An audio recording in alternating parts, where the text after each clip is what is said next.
5 August 2024 সালে গণঅভ্যুত্থানের মুখে তৎকালীন প্রধানমন্ত্রী শেখ হাসিনা দেশ ছেড়ে ভারতে আশ্রয় নিলে আওয়ামী লীগের অনেক নেতাকর্মী আত্মগোপনে চলে যান। সে সময় জনরোষ এড়াতে রাজনৈতিক নেতা, আমলা, বিচারক সহ বিভিন্ন শ্রেণীর অন্তত 6 শতাধিক ব্যক্তিকে সেনানিবাসে আশ্রয় দেওয়া হয়েছিল বলে জানায় আন্তঃবাহিনী জনসংযোগ পরিদপ্তর। পরে প্রকাশিত তালিকা থেকে জানা যায়, শিরিন শারমিন চৌধুরীও সপরিবারে ঢাকা সেনানিবাসে আশ্রয় নিয়েছিলেন। ধারণা করা হয়, সেখানে অবস্থানকালে 2024 সালের 2 সেপ্টেম্বর তিনি রাষ্ট্রপতির কাছে পদত্যাগপত্র পাঠান। সাবেক প্রতিমন্ত্রী জোনায়েদ আহমেদ পলক আদালতে দেওয়া জবানবন্দিতে বলেন, সরকার পতনের দিন তিনি, শিরিন শারমিন চৌধুরী এবং ডেপুটি স্পিকার শামসুল হক টুকুসহ প্রায় 12 জন জাতীয় সংসদ ভবনের একটি কক্ষে আশ্রয় নিয়েছিলেন। পরে সেনাবাহিনী তাদের উদ্ধার করে সেনানিবাসে নিয়ে যায়। তবে তিনি কতদিন সেনানিবাসে ছিলেন বা কবে সেখান থেকে বের হন, এ বিষয়ে বিস্তারিত কিছু জানানো হয়নি।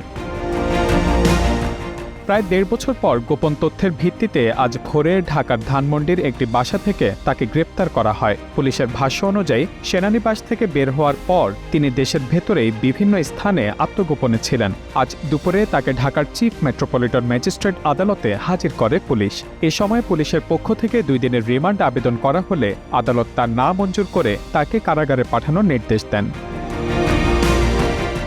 গোয়েন্দা পুলিশের কর্মকর্তারা জানিয়েছেন, গণঅভ্যুত্থানের সময় সংঘটিত হত্যাসহ অন্তত অর্ধ ডজন মামলায় আসামির তালিকায় নাম রয়েছে শিরিন শারমিন চৌধুরীর। এর মধ্যে রংপুরের শ্রমিক মুসলিম উদ্দিন হত্যা মামলাটি উল্লেখযোগ্য।